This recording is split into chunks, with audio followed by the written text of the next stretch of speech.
What's going on, fight fans? Hey, this is Coach D, the Wild Man, coming at you again. This is another episode of the Wyld Hour, episode 2. You know I couldn't do this without my road dog, Chad, the mother effing Burns. First thing I want to say is welcome to the new year. 2023 is now here.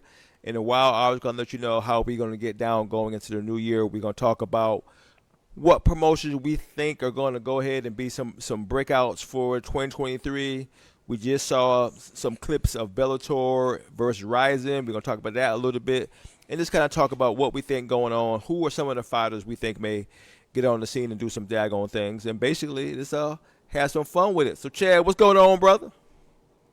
Like I said, it's the new year, trying to get it in today. I mean, it's Sunday, but we hitting the gym, we getting the running in, now we're getting the podcasting in, trying to get it all ready and all started right this year. Last year was a shit show. Well, you heard Chad. He said, hey, he want to be fit ready, man. He want to be that juggernaut going into the new year. And, hey, I can't blame him. I'm down for the same doggone thing.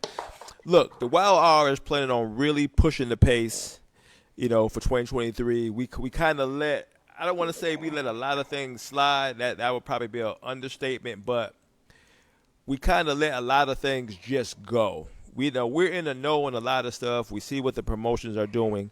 We're seeing who's trying to make a name for himself, who's trying to come out.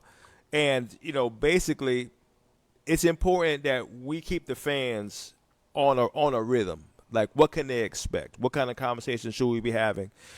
What kind of fighters should we be focusing on? What kind of promotion should we be paying attention to? There's a lot of stuff that as a news outlet, we should be keeping the fans abreast. And I will have to say we didn't do as much as we should because we got other shit going on too. So that is going to be changing in 2023. And now we're going to let y'all know that we're going to keep on top of a lot of stuff. So if you ain't out there trying to pick a fight, trying to get into a fight, we gonna let you know now. If you a big name or you say you a big name and you say you fight the best and you take on all comers, but yet we don't see you running your suck and trying to get in the fights, we gonna point you out. You can't hide in 2023. You can't stay in the cut in 2023. There's some decent promotions out here who's trying to make a name. We got cats like Dave Albalis out there running his suck on a regular basis. He's saying Georgia got the fighters. I ain't going to stand for that bullshit. You know what I'm saying? So if you are serious about fighting, let us know, showcase yourself, and we'll back you on that play. What you think, Chad? Well, I think they absolutely do have the fighters, but more than anything, he's keeping them busy. Yeah. He is constantly putting on shows. He's constantly putting on quality shows. He's keeping the fighters busy. So you're getting to see more of the local fighters. You're getting to see what Georgia's producing. Mm-hmm. South Carolina's had an issue now for forever. 2 or 3 big shows will pop off. 2 or 3 will fall back off.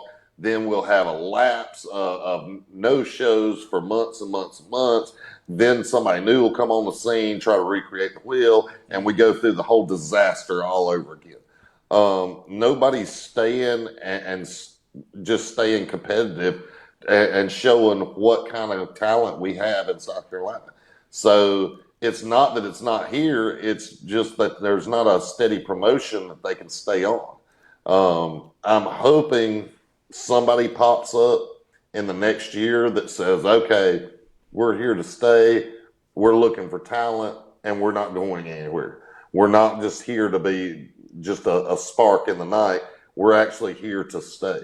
That's something David Oblas has that nobody's been able to touch. And I agree with you that he's been, back in the day when I first got on the scene, you seen guys like NFC and Dave Oblas, you seen Fight Lab.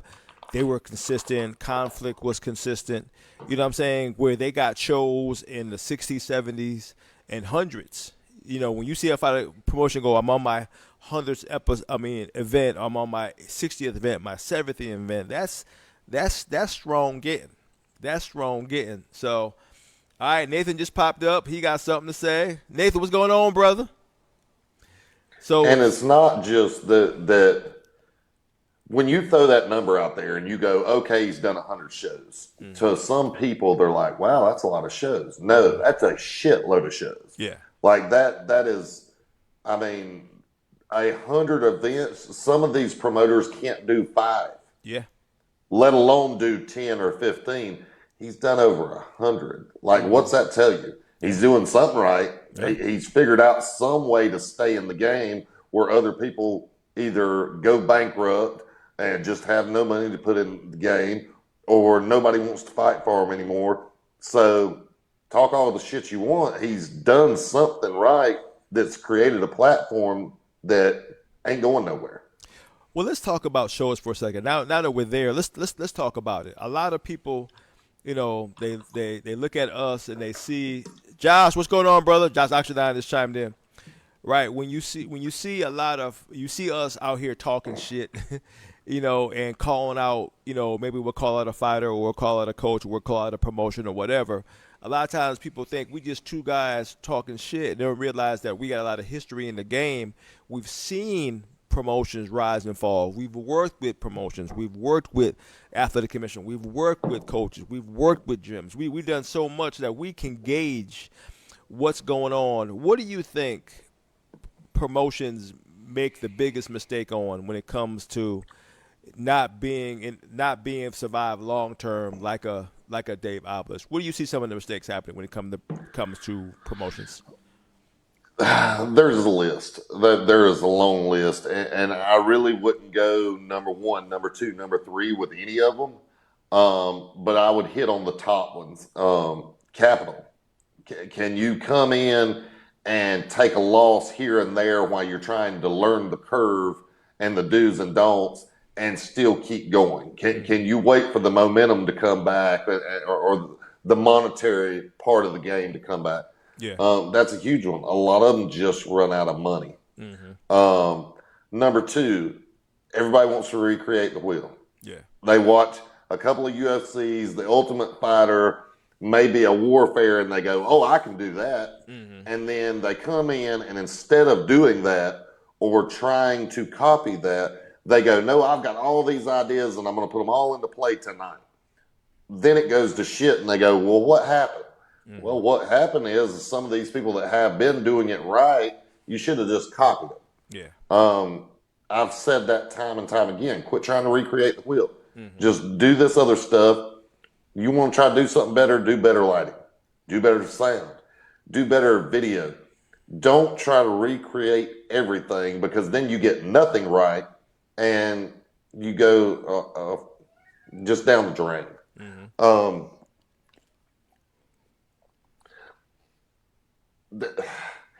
I don't want to say that, make it sound like a lot of these people just don't know what they're doing.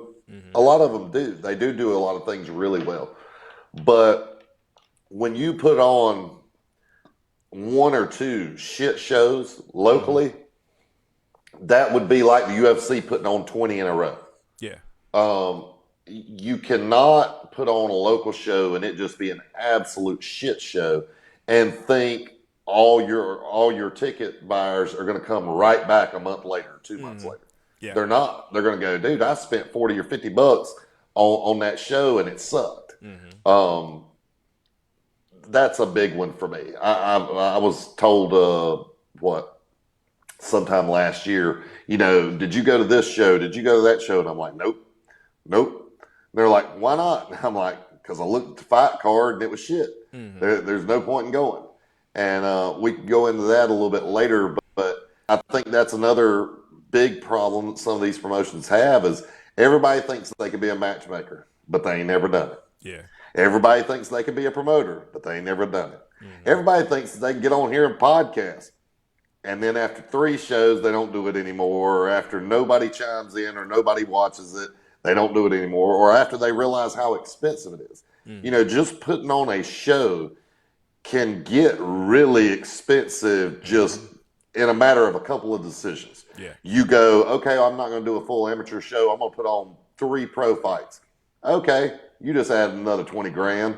Like, it's so easy to mess around, pick the wrong venue. Mm-hmm. Oh, well, now instead of this being $2,000, now it's $4,000.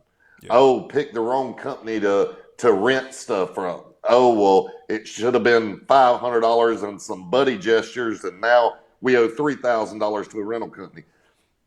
you can really turn around and blow a budget through the roof with just a few bad decisions. Yeah. Now, what I've seen a lot of times is, from a media standpoint, is they underestimate what marketing means, like how much it Oh, takes absolutely. to to get a show to the masses. You know what I'm saying? A lot of times they'll put out, flyers of the card, and they'll understand the number of hardcore fans are extremely low compared to the casual fans. So it Sure. may be 3 out of 10 are hardcore, and the other seven just are kind of looking for something to do. You know what I'm saying? So if all you're doing is putting out a flyer and you not letting fans know who these fighters are, let alone why they're fighting, a lot of people go, "Hey, I just go watch Netflix. I don't understand why I should be watching this card." Now you may get a couple Well, of local low town local heroes that may get you a certain percentage, but they ain't the whole card. You know what I'm saying? The whole If sure. the whole card can't sell, you're in a deficit. You know what I'm saying? Of what you can do Well, I seat mean, wise. you hit three different points there really in a row. Say you sell a card and we put on, let's keep it round numbers, 10 fights. All right, five of those fighters are probably going to be local. The other five are coming from who knows where. So you get no ticket sales from them. None of their buddies are driving in. Basically, you get no audience from them whatsoever, unless you're doing pay per view and a couple of their friends, family, whatnot buy the pay per view. So you're relying on those five fighters a lot of times to, oh, well, they're going to spread the word. No, they're not. They're going to get their ticket sales as much as they can. And out of those five fighters, if they get 100 people to show up, I'm shocked. Like, unless you just got a ridiculous ticket seller. Yeah. So who is putting it out there? I've seen some organizations rent billboards and literally put not the fight card, but the headliner up on a billboard and, such date. That's a great idea. I've seen other people try to do it themselves. It's always a mistake. Like, we've promoted for organizations. I don't think a lot of organizations, especially new ones, understand that just because you've built a new platform and you have a few fighters and a few fans on there, going on your platform and saying, "Hey, we're here, come to our show," it don't cut it. Yeah. That's not going to fill up your show. You need outside influences. You need podcasters. You need people doing interviews. You need people that have a wider reach to not just the hardcore fans, but to your casual fans, and can reach out and grab some of these local people that maybe didn't have a clue you were in town. And that's what helps your show. Not to start naming people off, but organizations that we worked for before, you've seen it like night and day. Yeah. If we went live and we said, "Hey, there's the fight coming, da da da da da, here's the fight card," a little bit of us talking about it, people heard about it that wouldn't have had a clue. You have to have some kind of promotion team. You have to have some kind of podcasting. In today's market, you can't do without it. Yeah. Making a couple of Facebook posts does not sell shows. And even like looking at what we do, it's not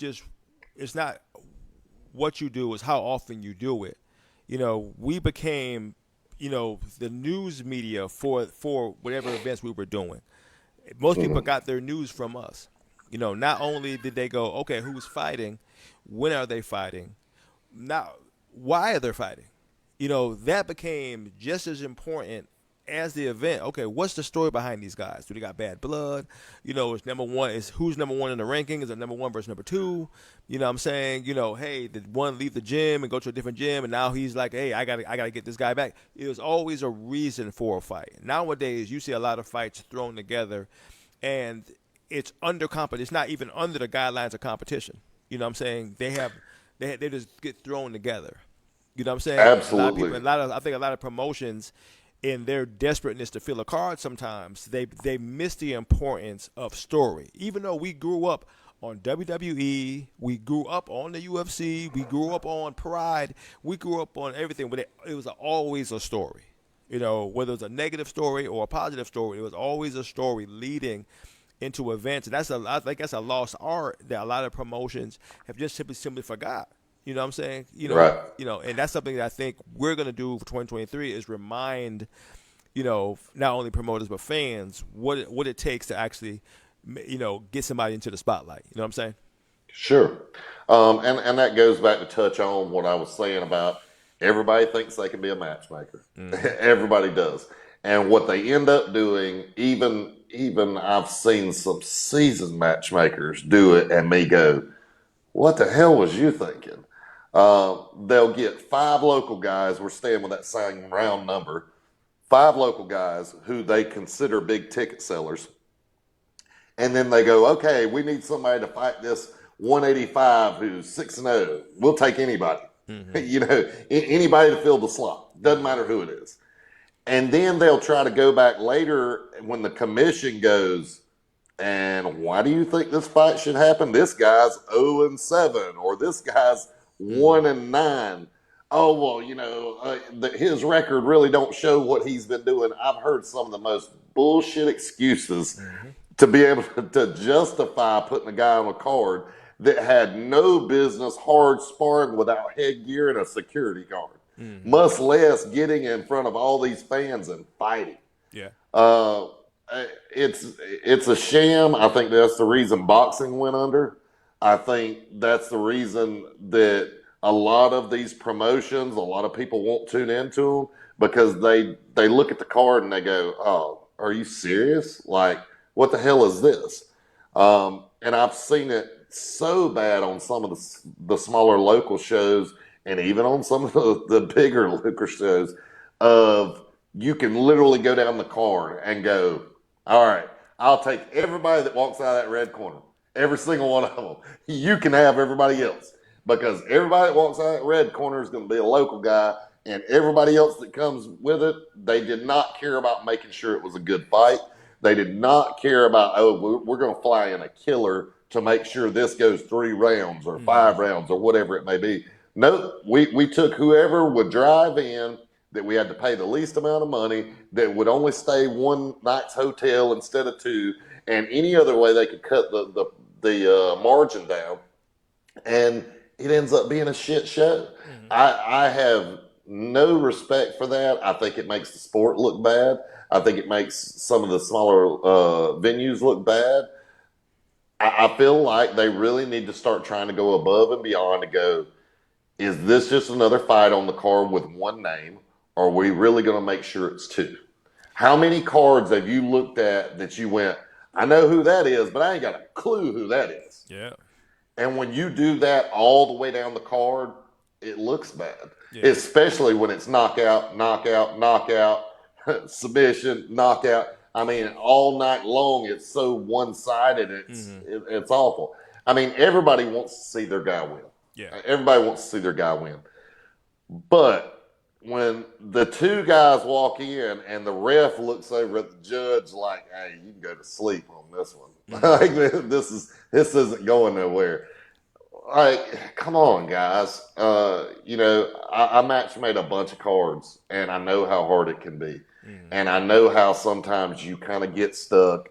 I've had it happen to me where I'm like, oh, God, if this one makes out of the first round, it'll be a shocker. I've had those. It's going to happen. Yeah. I understand that. But when you base a whole card on that and not one fight on the whole card looks believable, come on, man. I mean, what are we doing? Are we just putting on a fight card just to put a fight card on? Or are you trying to actually put together fights? I also think that we can, like me, I'm not one to toot somebody's horn, but then I got to give credit where credit would due. When you look at what 864 was trying to do, now granted they made a lot of mistakes in the process, but they did try to put on high-level fights. Now it may have cost. You're talking a couple of years ago. Yeah. They Yeah. did try to put on quality fights that you can go, okay, this is going to be a barn burner, and everybody wanted to tune in. Now they may have paid more than they should for some of these daggone fights, but their head was in the right space. Like these guys, I look at when Nathan fought Carl Deaton, you can't tell me that wasn't a barn burner. Or when Ryan Hall was supposed to never win a fight and he was running through people, Yeah. the high profile with Ryan and freaking Durden started to take off. And then they were like that became somebody that everybody had to see, and then he got submitted with the drool coming out of his mouth. All of these great fights turned into great stories that led to people. It wanting was to tune not in. just stories; it was superstars that were up and coming and flying people in. I mean, they flew what was it, Waters in from New Mexico for multiple fights that ended up being great fights. Mm-hmm. They built a brand. They didn't put on fights. Yeah. They was building a brand. Yeah. You knew if you tuned into one of their fight cards, they spent the money. They got the right fighters. They made sure every fight down that card was going to be a good fight, or it didn't go on the card. Yeah. I know. Me and you both have sat in those meetings and went, "Nah, this ain't going to work," and then remove the card around or call somebody else. Every single fight was as best as could be made, and people seen it. As you said, what's one of the downsides of trying to put together cards like that? Bo, it costs. It costs. And I'm talking big money. It costs. I look back now at times when stuff pops up, or me and you go to talking about something, and I have to go back and look back through a card, and I go, wow. Like some of those fight cards were unbelievable. And like I said, I mean, you had superstars popping up. Yeah.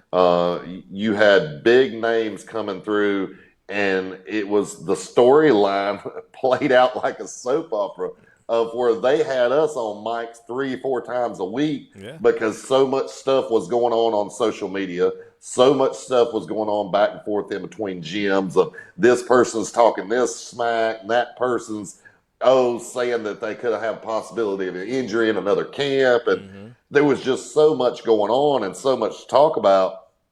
You couldn't help but tune in every day because there's no telling what was going on. There was times that we had to go in multiple times a day.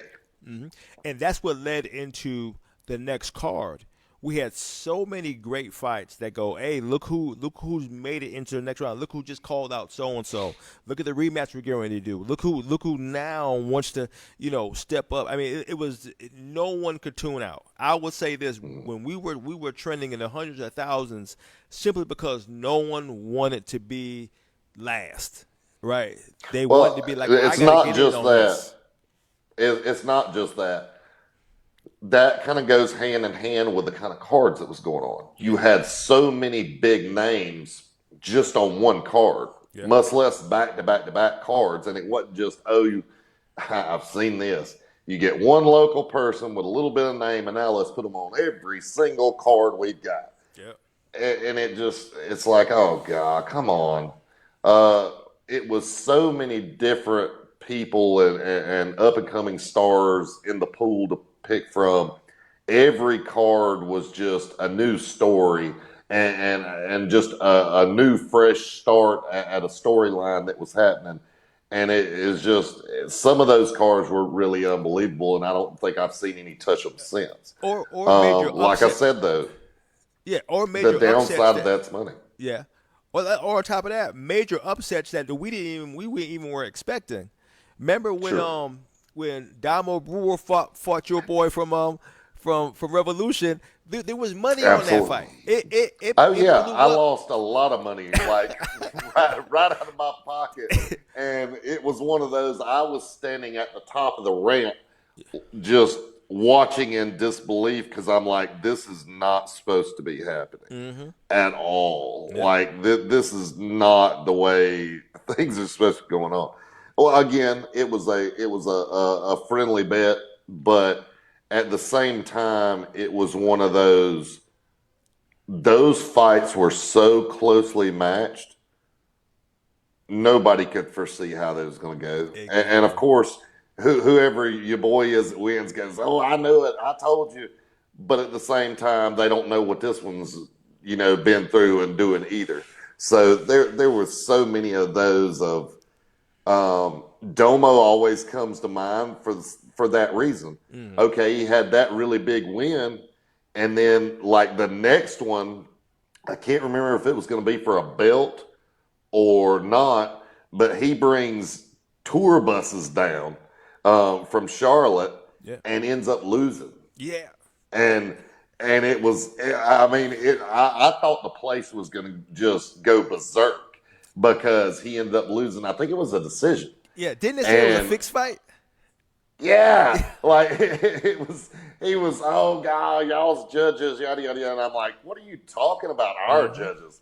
Like the commission sends these people up here. They're Mm-hmm. not our judges, Yeah. But the drama and the close fights, it was definitely there. Mm-hmm. And I think that goes back to one of, if I had to have a number one, that's issues with some promotions is they don't have that. They're not putting enough time into the card. They're not putting enough time into their fighters. They're not trying to build fighters and to build towards something. We were really trying to help and still do. You on your platform, me on my platform, us together. We're all the time trying to help fighters put their name out there, get their story out there, Mm-hmm. let people know who they are and why they're doing what they're doing and why you should watch them, and maybe get them some new fans. Yeah. And I think a lot of times some of these other promotions, they're just not putting enough time into their fighters and really trying to grow them Mm-hmm. versus just use them to fill a slot. Yeah. Or even why a fight makes sense. You know what I'm saying? Like I said, we've how many social media fights have we gotten into when we say, hey, y'all, hey, this motherfucker beat your ass. Like with Tanner and some of the fights that we were trying to get those social media matchmaking in, which is another thing. The amount of social media matchmaking that we put together that made fights that didn't start to be nothing end up being something because hype. When the last time you seen somebody do any kind of hype for a fight? You know what I'm saying?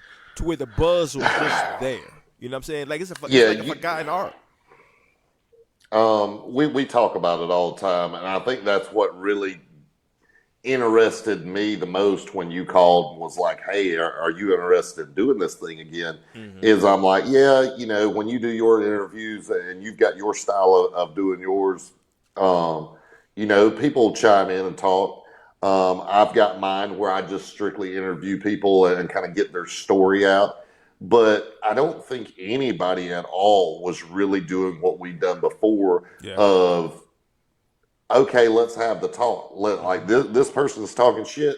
Come online and tell us the story. Mm-hmm. Or you think your guy needs to fight so and so. Sean Corning, shout out to him. Yeah. He was another one of those would always jump on and be like, so and so's ducking dirt and what the fuck's up with that? This, that, and the other. And we would openly have the conversation and Yeah. call them out.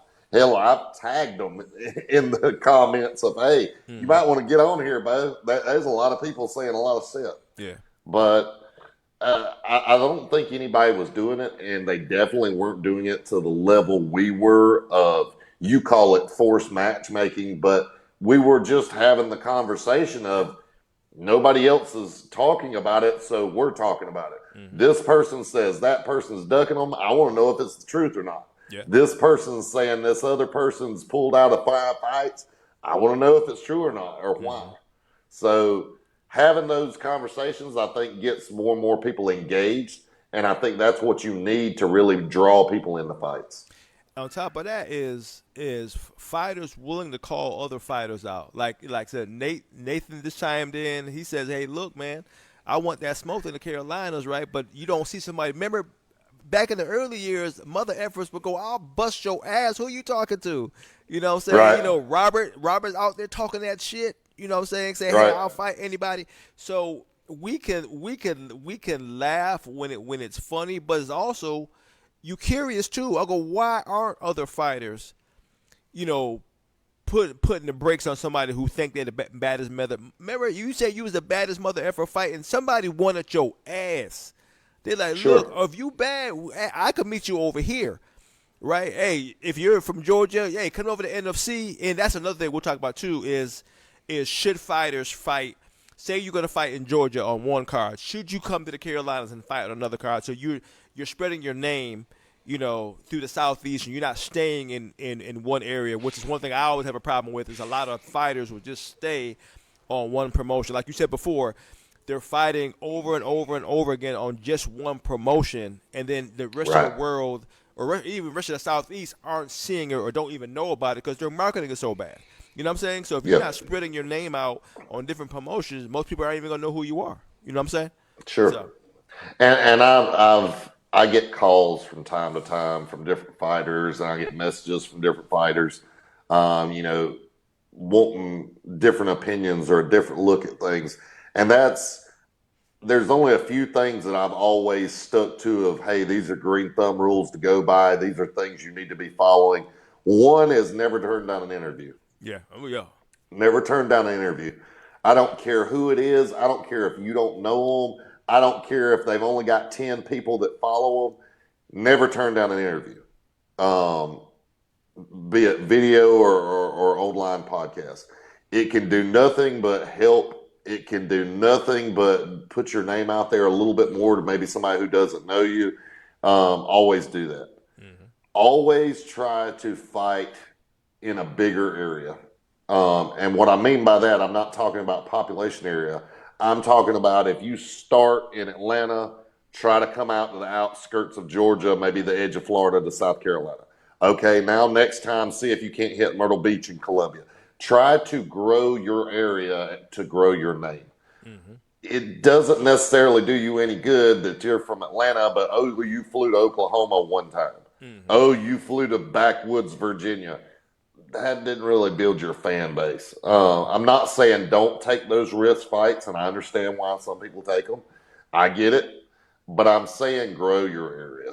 yeah, You've got to get more population. You've got to get more people to your social medias, and be more active on your social media. hmm Um, I'm not saying you got to open up an OnlyFans and start putting it everywhere, but I'm saying, some of these fighters, you don't hear anything from them until, oh, by the way, I know I ain't said hey in 6 months, but I've been training and I took a fight. hmm You got to get better at going online, letting people know, hey, I'm training here this day, or hey, here's some training footage from last night, or letting them know, daily that, hey, this is my grind, this is what I do, this is what I'm working towards. hmm Engaging with your fans, giving them a reason to even check out what the hell you're doing. yeah, If your fans constantly go on and like your stuff and share your stuff and this, that, and other, and you don't at least turn around and give it a like or, hey, man, appreciate it or anything, what makes them keep wanting to follow you? Then you're unreachable. You know what I mean? yeah, Um, Anybody can tell you we're probably two of the easiest reachable people there are. Anybody hits us up anywhere, we turn around and respond or turn around and message back or whatnot to try to keep the communication lines open. Because if y'all have something to talk about, we need to know. yeah. And that don't happen if we're not willing to respond. hmm And on top of that, you can get so good at what you do and still be on the local scene. Like look at Josh Oxendine. Like I said before, he's probably the best marketed fighter out there right now that's not in a big promotion.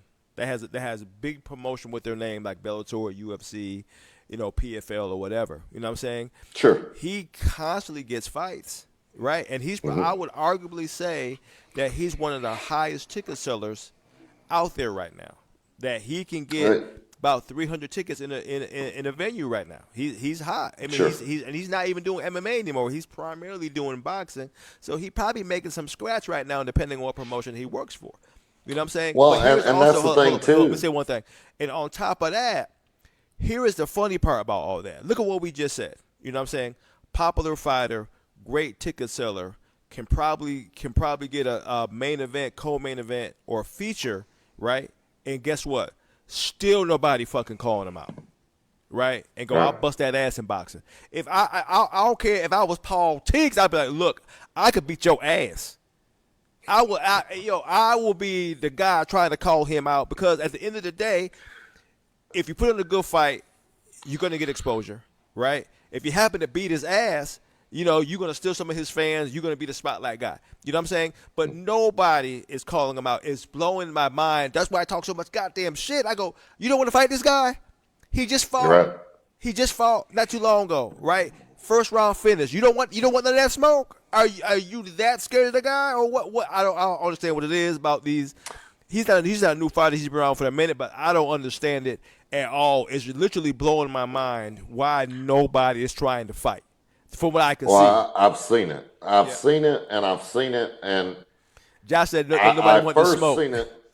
I first seen it with the Justin Scoggins, Yeah. and then I seen it with his brother Jared.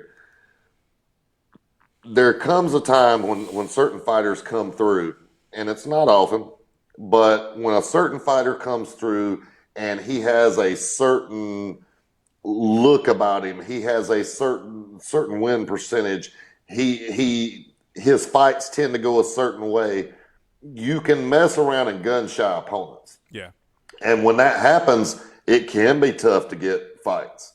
But that's where Josh, he speaks really well. He communicates really well. He's really in tune with not only his fans, but multiple promotions. That's when it's good to, okay, MMA is kind of drying up for me around here. I'm going to do boxing. Mm-hmm. Okay, there's not a lot of boxing shows going on right now, or I won 2 or 3 boxing shows and now everybody's kind of pulling back. Now I'm going to do a Thai fight. Yeah. That's where some of these fighters have the right idea. Hey, everything else is drying up. Do bare knuckle. Mm-hmm. like move around. Your fan base will follow you. Mm-hmm. If you really have true fans, your fan base will follow you. They don't give a shit if you're playing soccer. Oh yeah. Move around, pick up new fans at these other venues, then bring them back to wherever you want to be. Mm-hmm. But the main thing is keep growing. And if you're just sitting back waiting on this one promotion to call that you're only going to fight this one way and whatever, Bo, sometimes you can sit on a shelf for a long time until you become a ghost. Nobody knows who you are. And I will say this. Let me ask you this a question. In your opinion, is there a big difference between profession and professional? And I'll explain what I mean. If you look at like the UFC, Jared Brooks at 1, you have the tradition of, being honorable, being respectful, don't run your mouth, don't talk that shit, respect your art. But then you have the business side where a closed mouth don't get fed. Where even though Jared Brooks is at 1 championship, where they're about honor, about respect, about bowing to your fighter after the fight's over, shake his hand, all that. But when Jared ran his mouth saying, "I'm going to run through this division," and did it, he not only did he rise to the top and get the belt, he trended everywhere. Everybody was talking about him. Right, and it's the hard part about this game because I do get coaches in my inbox say, "Hey, my fighter is not a shit talker." I go, well, who knows him? He may be 12-0. I just found his name out yesterday because I googled him because he got a fight coming up. Before that, I didn't know him. You know what I'm saying? And that's what I should at least know. You see what I'm saying? But if he's not trending nowhere, as many people and fighters that we see on a regular basis, if these guys aren't doing something to be seen and heard, it's a good chance we'll miss them. So if they're not going to inbox us, you know what I'm saying? That's the thing. We've had that conversation on multiple different ways. Do I think you necessarily got to be a shit talker? No. Mm-hmm. If everybody in wrestling was the heel, would you always cheer for them? Like, somebody has to be the white knight hero, and sometimes it's better if you're the heel. Yeah. I think there's a part of Jared's personality that is him, and he likes to play that part, and it worked great for him. But I know Jared personally. He's actually a really good guy. He's a super good guy. For For some people, that works. Do I think it would work for Wonder Boy? No. No. He just has to be the nice guy, Yeah. and it works for him. Yeah. He's another perfect example. You can be that just really good guy and try to spread your vision or whatnot, but you still got to figure out a way to reach out and be heard. Yeah. Reach out and get your name out there. Reach out and build a fan base. Reach out and get people talking about you. If nobody talks about you, it doesn't matter. You're irrelevant. You are irrelevant. You can step off the stage and take a year off, come back, and nobody knows who you are. I've seen it happen to what they used to consider local legends. I've seen them step away from the sport for a year, year and a half, fight out of town, do whatever, come back, and everybody's like, who? Like, everything moves that fast. You have to stay relevant. If you're not on here talking, or we're not talking about you, or you don't have your fans talking about you, you become irrelevant. Then when the matchmakers go, who do we want to put with this guy? Oh, did you see all that shit that went on social media the other day? Or so-and-so was talking about this would be a great matchup. They're not going, you remember that guy that sold 12 tickets 3 years ago? It doesn't work that way. Like, you got to do something to stay relevant. I remember I picked a fight one time. I said, a promotion can't grow without good media. And mother effers went in. They're like, a promotion can't grow without fighters. I go, if I don't know who you are, how good of a fighter are you? Right? I go, look, great that you can fight, right? But if you don't have name recognition, if you don't have star power, if you don't know how to run your daggone mouth, why would we talk about you? Are we going to say it's fighter A versus fighter B next? Oh, yeah, guess what? Conor McGregor just did so-and-so at a bar. Had nothing to do with a fight. Sure. But we're talking about Conor McGregor at a bar and not you that have a fight card coming up the next day. It's because you're unwilling to make it into something that we can talk about other than it's just a fight.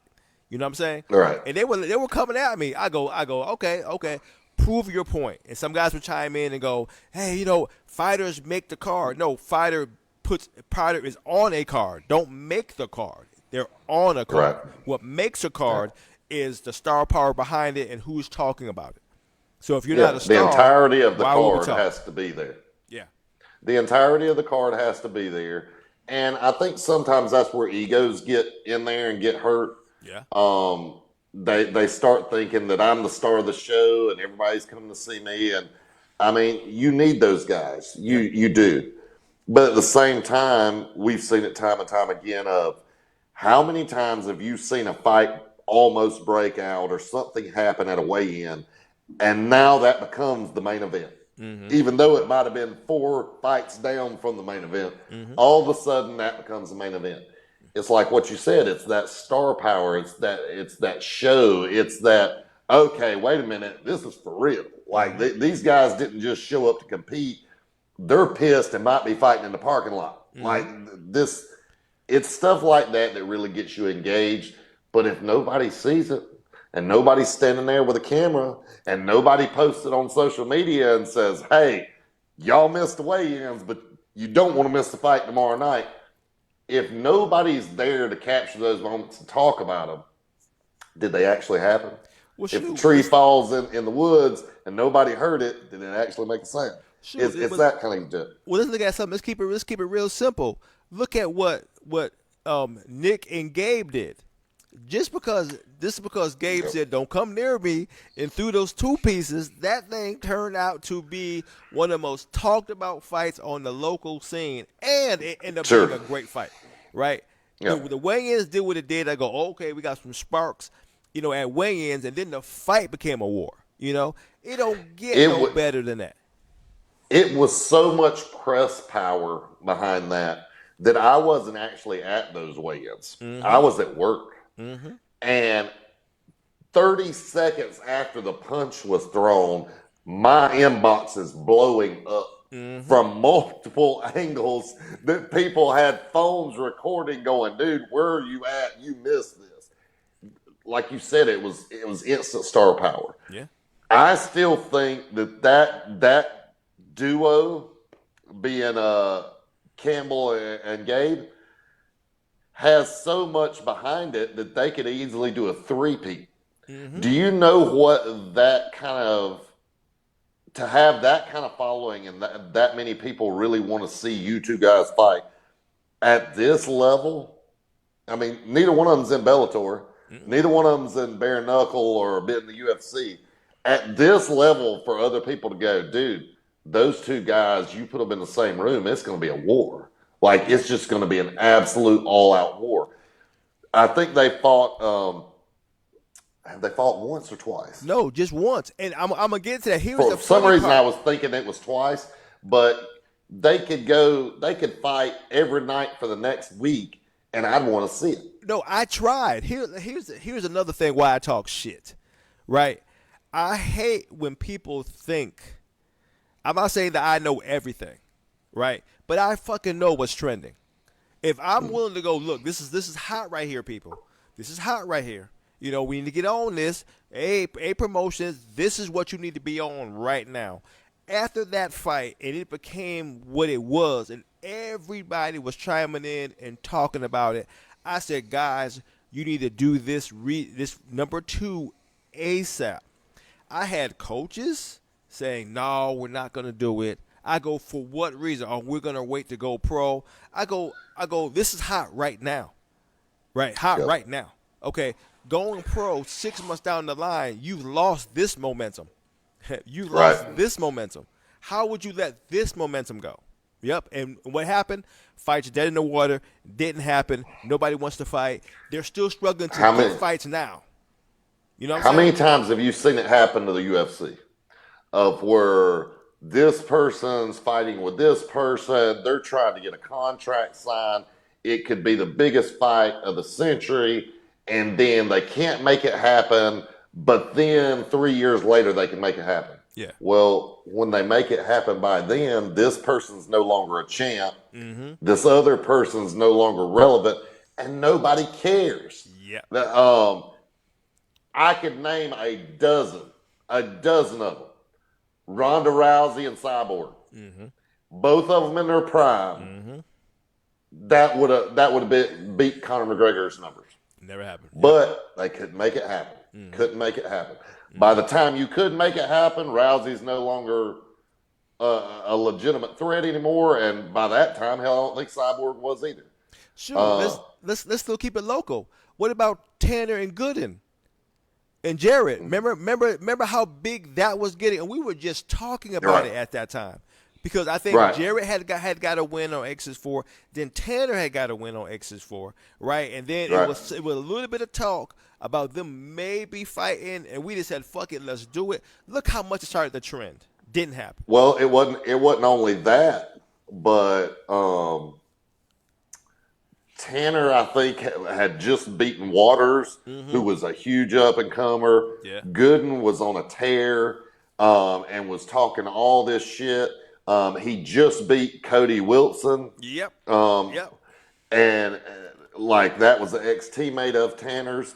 So there was all this drama going on around it, and it was like, okay, if we sidestep and just match make this ourselves, we might get to see this fight. And we were the biggest fans of the fight. We were wanting to see it because we knew it would be a war. You're talking about two fighters that don't back down. They don't have it in them. Yep. And it was hot. Like it was hot. It was that was the time to do it. Mm-hmm. If you did it now, it wouldn't have the press behind it. It wouldn't have the people behind it. It wouldn't. Nobody would understand the significance of it. Yeah.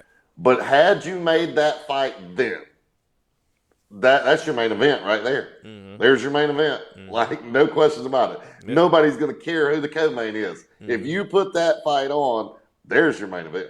Yeah. There was a few of those. NFC Sweeney was supposed to fight. Well, oh boy. God dang it. He had just knocked out. Sorry, I came out and slipped my mind, man. God, you know what I'm talking about? Well, you had Sweeney then. You had Durden. You had a couple of them. Andrew Whitney. Yeah. Andrew Whitney. Yeah. That was another one. Andrew Whitney was knocking mother effers out. And then Sweeney knocked out his guy. And remember when Sweeney walked into the cage and they had the mano a mano. That was Right. another one that got away. You see what I'm saying? We were And then on it. We were on it. Durden and Sweeney was supposed to happen, Supposed to, yep. and that dragged way out until what 2 years ago. I think the NFC finally put it on, Yep. and it got pretty decent press, but not the press it would have got had it happened Yep. a year and a half earlier, or whatnot. Their radio back and forth went viral. Because when we were doing a radio in freaking what we did. That's when they got into it in Columbia, wasn't it? No. The radio station was in Greenville, right? Greenville? So what was happening? It was supposed to be Sweeney was just there. He wasn't even supposed to be fighting anybody. It was Durden versus Hollis. They were having an interview, right? Sweeney and wasn't Roger Carroll there? Yeah, Roger Carroll. Roger Carroll was right there. He was security. It was hilarious. So what happened was Cody Durden just simply said "fuck Hollis" and started beefing with Sweeney on Hollis's podcast. It was Hollis's time for him to do his press. They said freaking forget Hollis. And those two went at it, and I was recording it from the backside and go, look at this story. And it went freaking damn near viral that they disregarded Hollis altogether, that Hollis submitted Durden in the cage. Right. And that made that was something that stories. Hollis was always hot about that, about, look, I'm beating this person, I beat that person. Yep. Y'all bring me in to lose to this person, I submit them. And nobody's talking about me. And he was always hot about that. Yeah. And I want to look at him and go, Bo, you got to kind of help you're not the only guy we have to talk about, number one. And this guy ends up being a hot topic. We tend to run with it. If we bring your name up or we try to talk about you or we interview you and it goes nowhere, how many times you think we're going to keep picking up that same dead horse? You know what I mean? Yeah. You've got to kind of do some more work to get your name out there or get more people talking about you. Or you got to do something. But, it's not always on the media or the media's fault that you're maybe not getting enough press. Yeah. And don't get me wrong, it's not like he wasn't doing his job. But like I said, it was he wasn't a local star. When we had so many local stars then, Sweeney, Cody, we had all of them all together. You know what I'm saying? They already had good fights or just had a good fight or get ready to get in a good fight.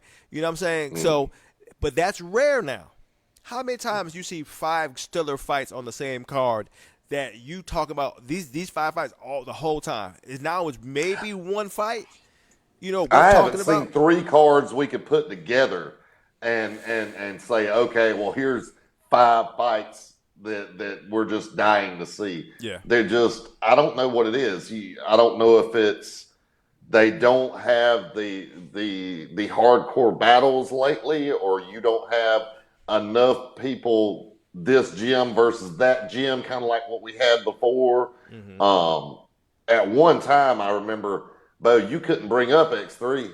Like, you couldn't bring them up. If you brought them up, 2 or 3 fighters on their camp would already be in the comments section saying, "Who said that shit?" Yeah, like that was serious. Like, they were ready to go at any given time, and it was a whole gym of fighters that was hungry. Yeah. Where now, I don't know. It's almost like you got these fighters that are gym hopping and aren't really loyal to anybody, so they're not really backing anybody up. And I don't know what it is, but we don't have the wars that we were having, especially not, like you said, fighters calling out other fighters. Yeah. Well, I'm trying to bring back freaking Carolina versus Georgia. Like I said, I ain't gonna lie, freaking Chad. I am so pissed off. I'm like, look, I want to see mother effers scrap. I want somebody to go, who is the baddest in the Carolinas? Who is the baddest in Georgia? Who is the man? Who is the best? I can't even tell you. Can you tell me who the best is? Can you tell me? No, and you're gonna get me in trouble. You sent me over a clip the other day, and I think the headline said pound for pound best Yeah. in like South Carolina. And my first thing I did was look at it and go, who wrote this shit? Uh-huh. like this is a joke. Who wrote this? That fighter's retired. This one is so irrelevant. Like it's awful. This one's lost their last 3 fights. Like who wrote this shit? Mm-hmm. Um, the biggest problem I see with that, and I'm like you, I would love to see it. I would love to be sitting there on the sidelines. Um, your biggest problem with that is getting a promotion that goes, okay, we're going to do this. Yeah. Like, and we're going to do it. We're not going to do it in the deep south part of Atlanta where nobody from South Carolina is going to be able to come to it. Mm-hmm. Or we're not going to do it all the way up here at Rock Hill where nobody from Georgia is going to come to it. Yeah. Nobody said, okay, look, we're going to pick a very small venue right down here close to a line, or we're going to pick 2 small venues and we're going to do a Georgia versus South Carolina up here in South Carolina, and then we're going to take the winners of that versus whoever the next pick is, and we're going to do the next fight in Georgia. You know, nobody has decided we're going to jump and try to make this happen. Mm-hmm. And I don't think it's real hard. Like you said, go down through the listings and find your best guys out of their respective state and go, hey, we want you to fight this state. Mm-hmm. And call it whatever bowl you want to call it. We just got through all the bowl games the other day. Yeah. But that would be interesting to me. And I think it would actually be interesting to some of the big gyms. Yeah. I'm really surprised that some promoter ain't picked that up. And the hype will be there when you get the number one of Georgia versus the number one of Carolina. The curiosity is going to be there. The versus this team versus this team, or this fighter versus, it's been around forever. Everybody goes, oh my God, hey, he's the number one in Georgia. Yeah, I gotta see that. You can't help but be curious, right? Mm-hmm. But when you got this fighter, okay, is he ranked number one? Is he the who is this guy? If you got somebody who don't have anything going for him, is just a fighter versus a fighter who's just a fighter, what are we grabbing onto? We may get to see a good fight, or we may not. Now, here's what happens if we don't see a good fight. We ain't doing it again. Like you said before, sure. If you put on a shit show, you ain't paying your money to see it again, right? Well, I don't think that's one of the problems either. I think one of the big problems is, all right, number one over here is a belt holder in such and such organization. Mm-hmm. And is not going to come over here and chance this, or he's not going to come over for cheap, so it's, how do you pull 3 belt holders from this organization and 2 or 3 from that organization? And it's a matchmaker's nightmare. I'll admit it, but it could be done. It could definitely be done. Now, did Andy Hall have a world title? Is that what he got? What he had at Warfare? He had not a world or something. It wasn't just a Carolina belt. Wasn't it like a world belt or something similar to that? No. Myrtle Beach's finest. I ain't gonna say that, but I thought he had some bullshit like that. Something. I don't remember. It's been so long. Shout out to Andy. It's been so long since I've been able to keep up with exactly what all he's doing, and I don't know if he's took a step back and said, "Hey, I'm gonna just put on a couple of legit shows." But I know he's working with bare knuckle and stuff now, so I'm sure he's just overloaded with them. But he had a good trend there for a while of trying to figure out. Not necessarily a full-out ranking system, kind of like what we were trying to do, but he definitely had, hey, top 1, 2 in this weight class, top 1, 2, and 3 in that weight class, and he was trying to bring in people, to challenge him. Yeah, and I think that's a big one. I think that's a really big one that a lot of these other shows are missing. Is, are you bringing in guys to really challenge a champion? Mm-hmm. Or are you just trying to get them to fight in front of their little local fan base and you trying to get the ticket sales? Because that's what I think that a lot of these shows are doing. And man, it comes off as little barn burner events. It looks so old school. I mean, hey, we brought this nobody in to lose to our little ticket seller, and it looks awful. Yeah. Yeah, I hear you on that. Like I said, and at the end of the day, here's what you don't want to be is remember that guy, and you can't remember his name. That's what you don't want to be, right? You put Sure. all this sweat, blood, and tears, like there is nobody who don't know the name Scoggins if you're from the Southeast. Right. Very few people. I mean, these up and coming kids now we got today, maybe not. But if you've been in the game for a minute, you know who Scoggins is, right? What you don't want is I saw this from Kevin Hart. He goes, "You're that snap guy. You're that what was that guy's name? I'm gonna tip my tongue. I'm gonna tip my tongue.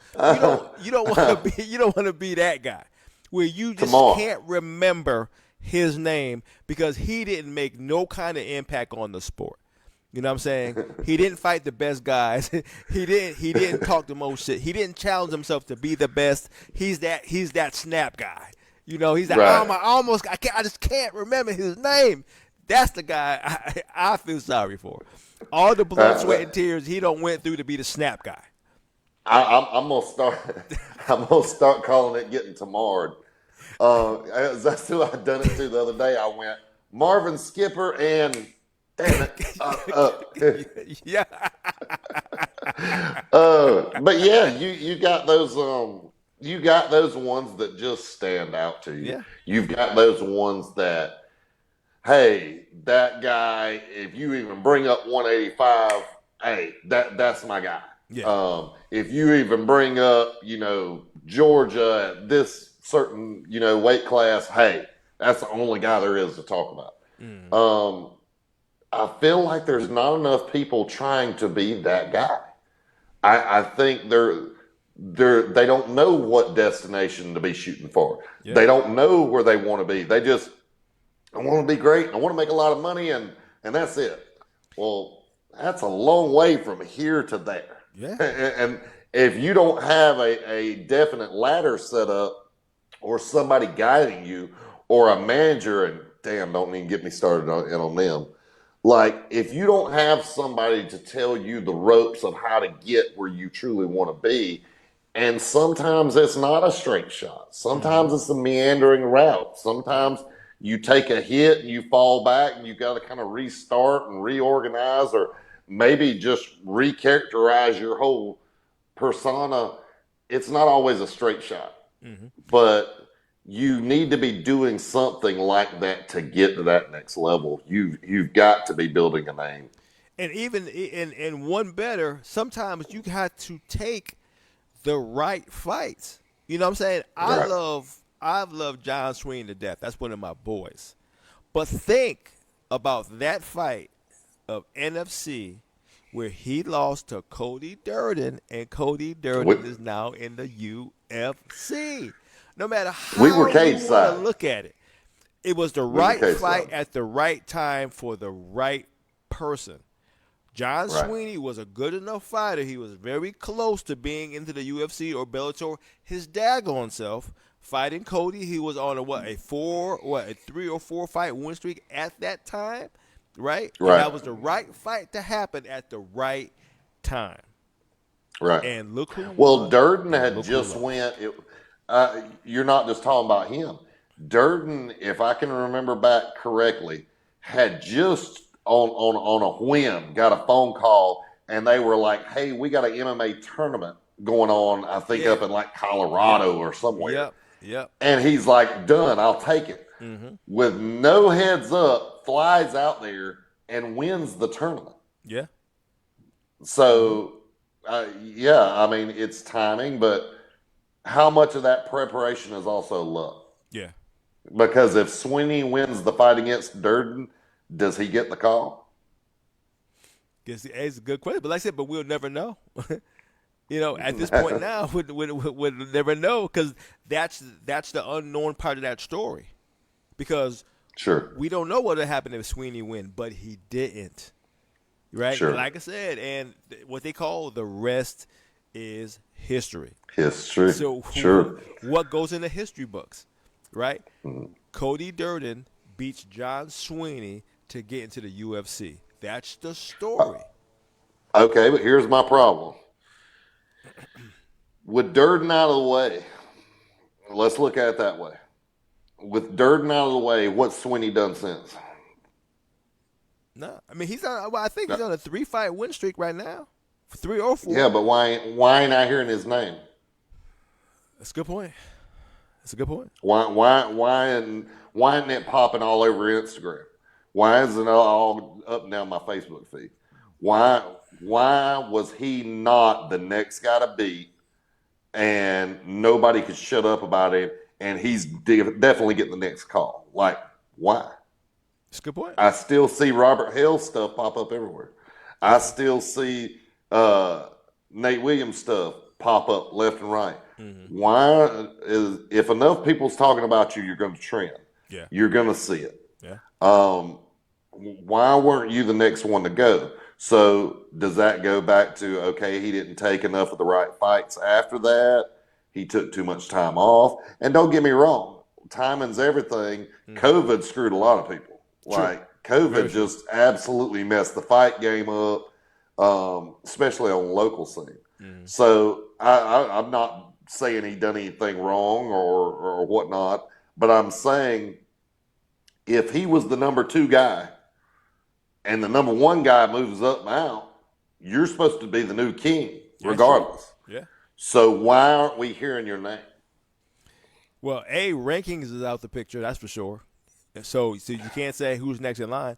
It's hype. Who's doing your hype? Who's talking about your fights? Who's making sure you're seen and heard? You know what I'm saying? Once again, if nobody's talking to media and looking at interviews and making sure the story's being, so many fighters, and I say this with and without respect, right? So many fighters think their game is so on point that a media person cannot wait to talk to you. And that's not true. That is not true. There's too much stuff going on for a fighter to be waiting on you, number one. I mean, for media to be waiting on you, number one. Number two, if you're not willing to build a relationship with media and go, hey, guy, I got this going on, I got that going on. Hey, did you know about this fight? Yada, yada, yada. Sure. To get us to go, okay, this fight coming up. I missed that fight. Because I said the amount of stuff I follow on a regular basis, right, I'm not going to catch everybody. So if you're not going out I don't say you got to go out your way because, hey, I just do what I do. But if you're not trying to make an effort to go, hey, man, I got this going on. Hey, this one to keep you in the know. I said, cool. That way I can remember. I go, oh, yeah, I'm going to give this guy some love right now. So if I'm doing a podcast, I may bring it up. But if you think you're waiting on me, you might come up short. If, like I said, if I ain't paying attention, friend or no friend. Well, I've said that, to fighters that I was buddies with, or to fighters that I got along, had a great relationship with. I've literally said it until I was blue in the face of, hey, if you have something going on, tag me. Yeah. Tag me in the post. Tag me in your fight new photos or information packets that you're posting or anything else. Tag me. Because as much stuff is going down the line, if you don't tag me, the chances of me seeing it's slim. Yeah. And the ones, I'm sure people sat back at one time or another and been like, oh, well, you gave them more favoritism or you interviewed them more or whatever the case might be. But it wasn't that. It was those are the people that hit my inbox and said, hey, I got a fight coming up. Is there any way you can talk to me? Or they tagged me in their fight poster and said, hey, fight coming up, at the liver shot, whatever. Mm-hmm.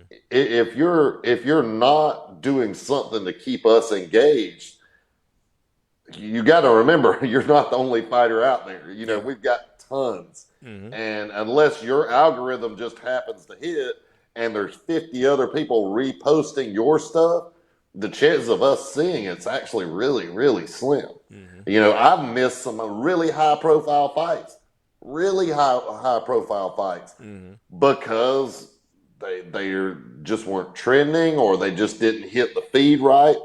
there was one, I want to say just last month in bare knuckle. Yeah.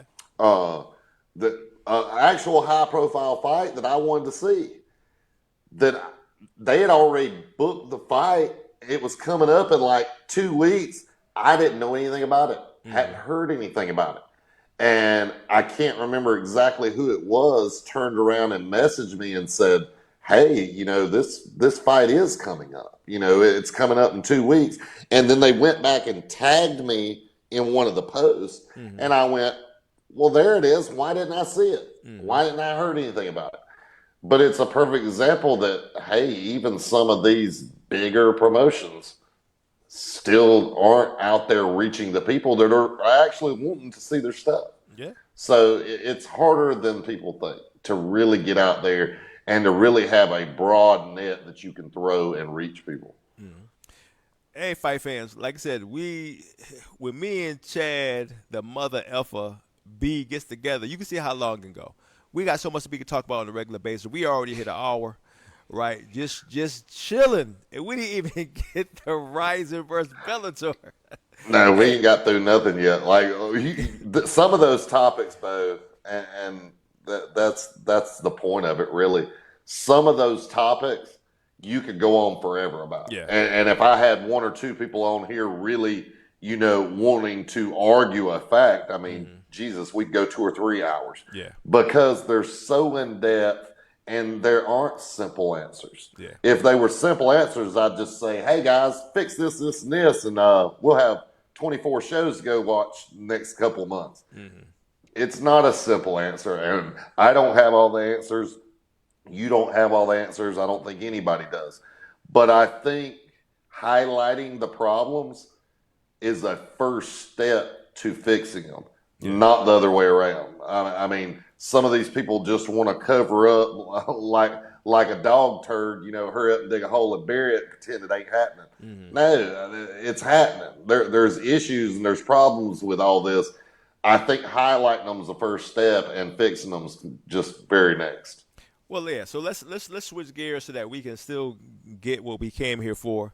Let's talk about Bellator and Rizin. It's been a while since we've seen promotion versus promotion, and Bellator came out with the sweep. They went 5-0.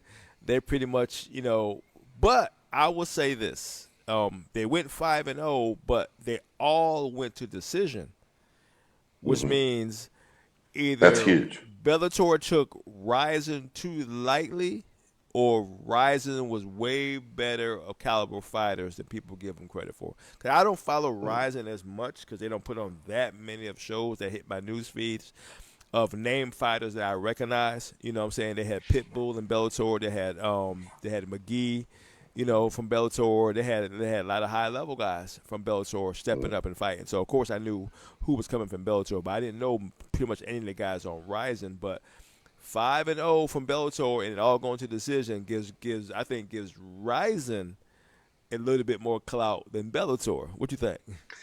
Well, I posted to my Instagram story. It was either earlier today or yesterday, and it was a vid of I think Coker and him saying, "Yeah, some of our best guys, I'm sure, could take on some of the best in the UFC," and I started laughing. I immediately share question mark. Is this guy for real? Like, for the simple fact of, do they have a lot of good fighters? Yeah. But who are some of the biggest name fighters? They're people that's washed out of the UFC.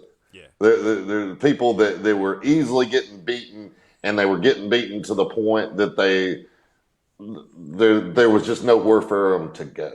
I mean, you're out of the top 5. You're out of the top 10. Now you're not even a gatekeeper. Where do you go? Yeah.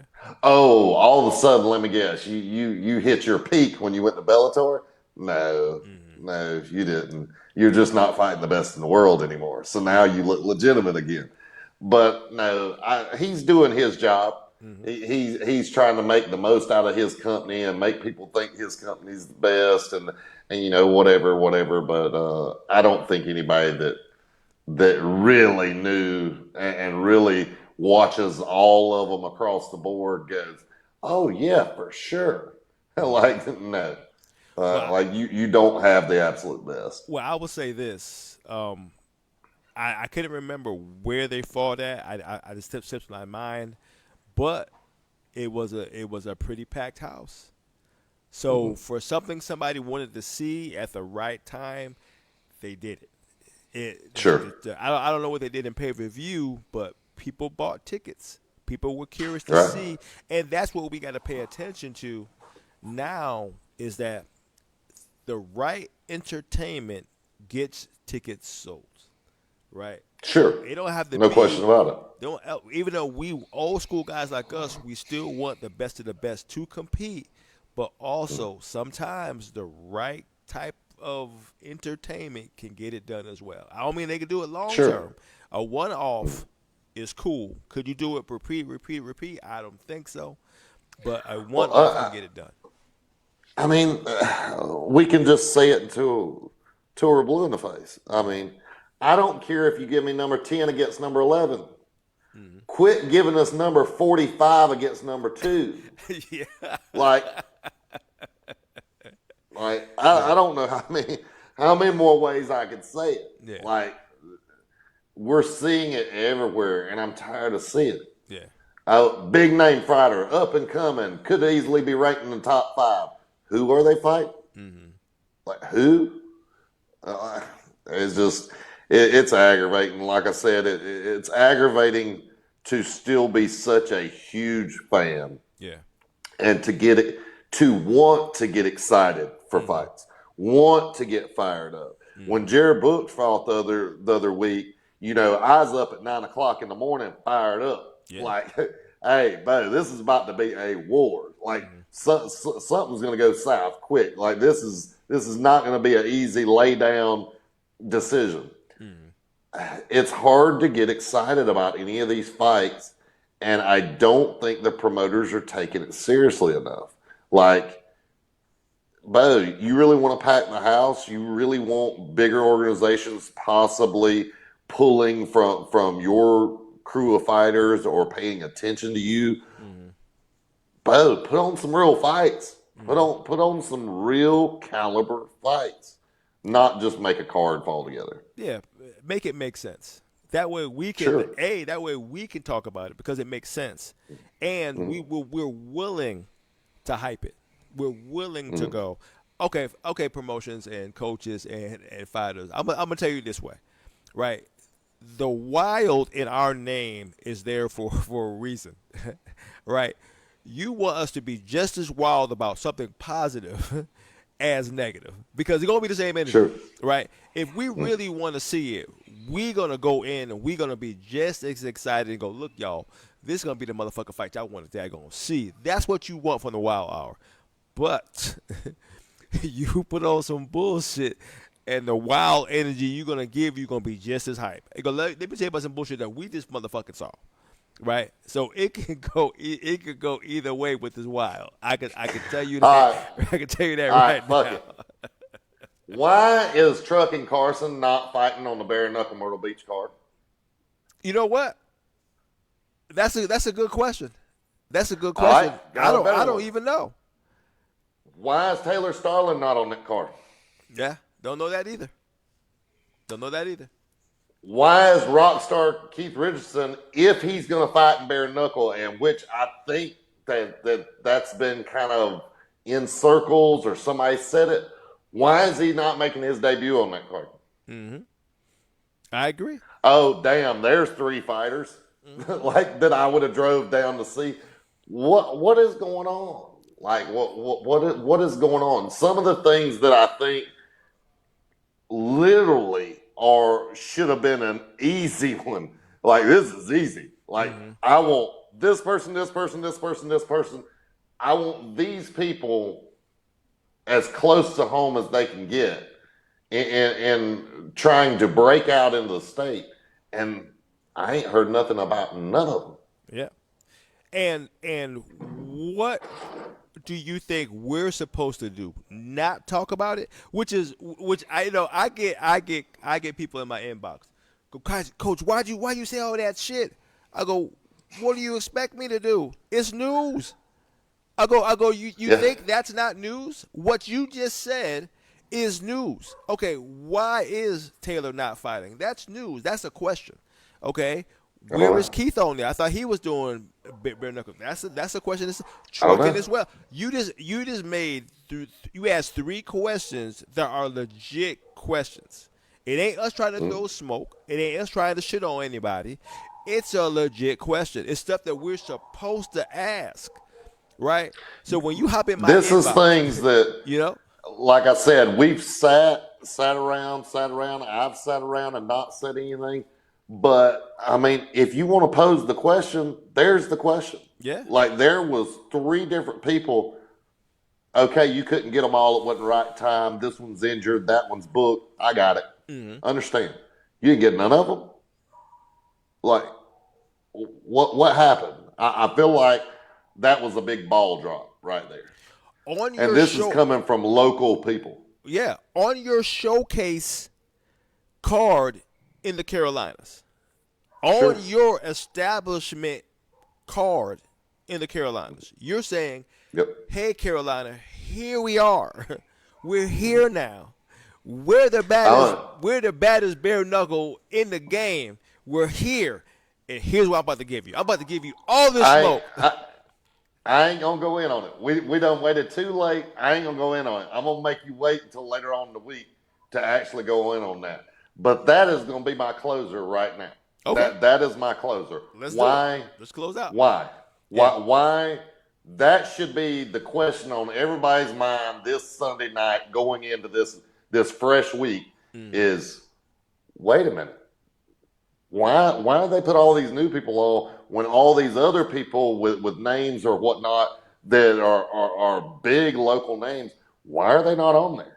Like, where are we pushing this card to? And is this what we're going to start doing in the Carolinas? Is just kind of put cards together, or are we going to try to bring some of these all stars that's been fighting in New Mexico and Florida and all over the place? Are we going to bring them in? All right. Well, we're gonna leave with that, fight fans. All right. Well, like I told you to do, when it comes to me and Chad getting together, we can go all night. We can go all night. But he don't give you some questions to ponder until we get to our next podcast, because this is what we do. This is the Wild Hour. We try to keep about an hour. We go a little bit over depending on what got going on, but we're gonna give it to you about an hour. All right, so let's go ahead and close out. Chad done said his piece. I'm going to say mine. Look, 2023 is going to be about keeping it real, keeping it honest, and keeping it 100, and keeping it a buck, as these kids like to say. We going to bring it to you hard and heavy. We going to give you the good shit. We going to give you the fun shit, and we going to give you the shit that needs to be said, because this is the Wild Hour. We bring it to you like I bring it to you, and that is raw. This is Coach D doing what I'm daggone doing, hanging out with my boy Chad, the mother effing Burns. Till you hear from us again, peace out.